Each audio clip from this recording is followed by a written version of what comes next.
Guys, the chicken is here. We are back today with another home gym video. In today's video, guys, we just finished up a workout.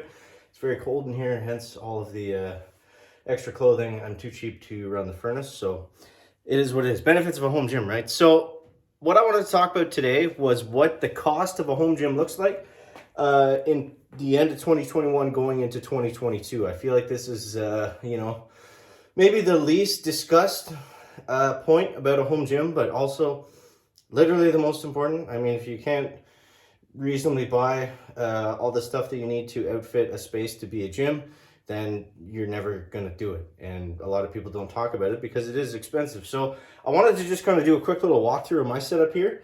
It's a little over the top in some aspects, and other aspects it's pretty basic. So I think it'll give you guys a pretty good idea of what it'll cost overall to get a setup. Now, the thing is right now, I mentioned this in the last couple of videos, a lot of the main equipment manufacturers and gym equipment retailers, their prices have gone up a little bit, partly due to stuff, beyond the chicken's comprehension, inflation, economy, trade, things like that. Price of steel and components and all that is, it's a little bit high right now, but for the most part, everything that you see here would cost maybe $200 to $300 more, which is, it's not an insignificant amount of money, which is why I wanted to mention it. So, yeah, now it depends on what you want to do, right? It depends on what your plans for working out are. If you're just going to be, a fat, lazy power lifter like, like the chicken, then yeah, you can get a bench, you can get a little rack, you can get a bar, you can get some plates.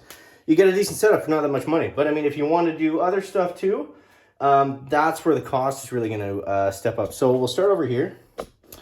Right here, I have a combo rack, which I just use as a bench press. Ideally, you could get a squat stand and a cheap bench. We'll say this cost me, I think, $1,200 tax shipping included. I think it's probably closer to $15 now with the price hikes. So we'll say overall for, a bare bones kind of version of this. Oh, I got a tear on my pad there. For a bare, for just a bench setup, you could do that probably for $600 to $800 in Canada. That's not American dollars for those of you guys screaming, saying it's way too expensive already.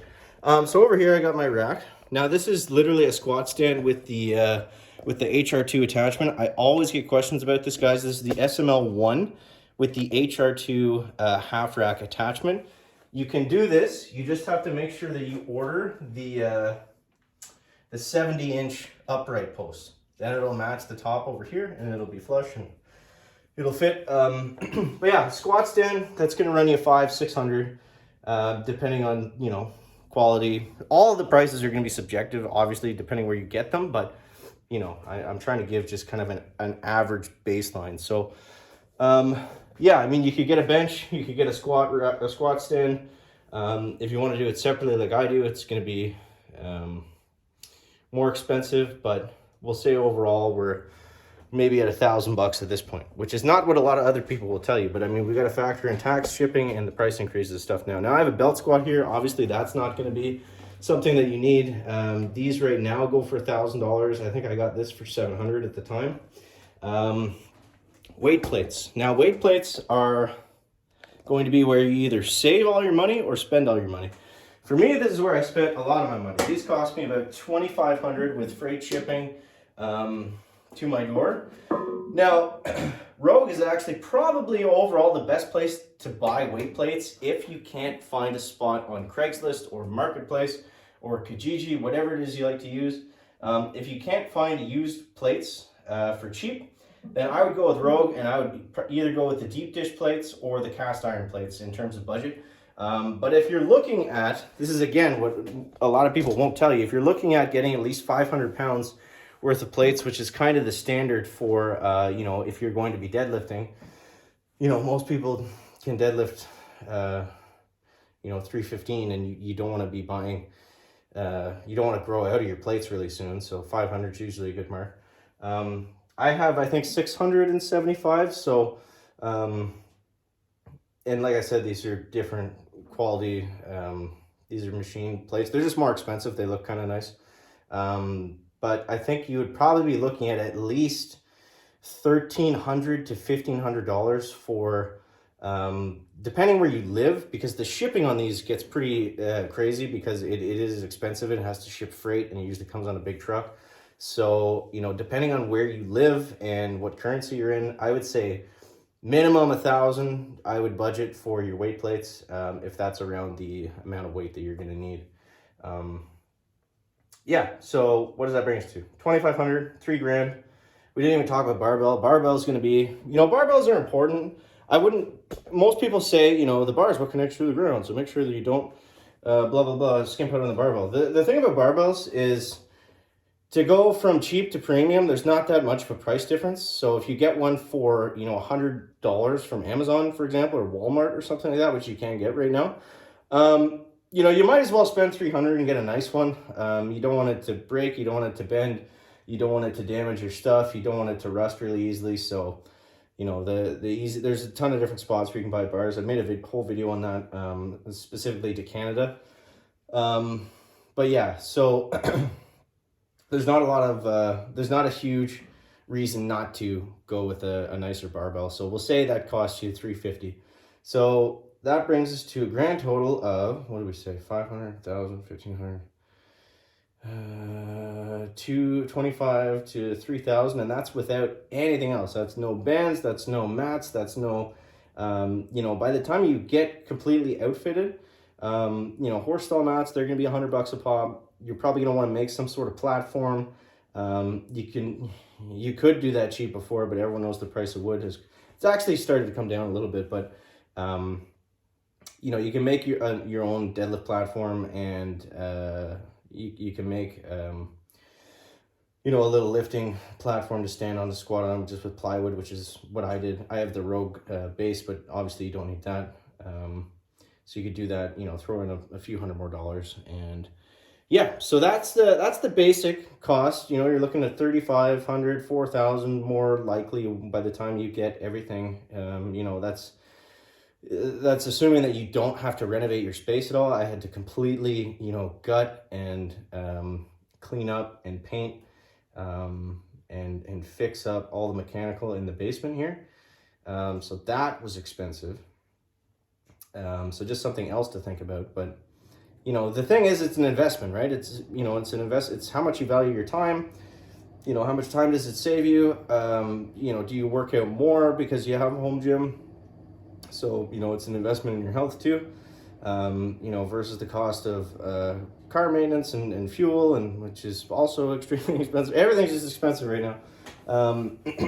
Yeah, so things like that you can factor into it. And I think ideally, if you really want to do this, you can build the gym that you want with the stuff that you want, and you're going to be better off in the long run for the most part.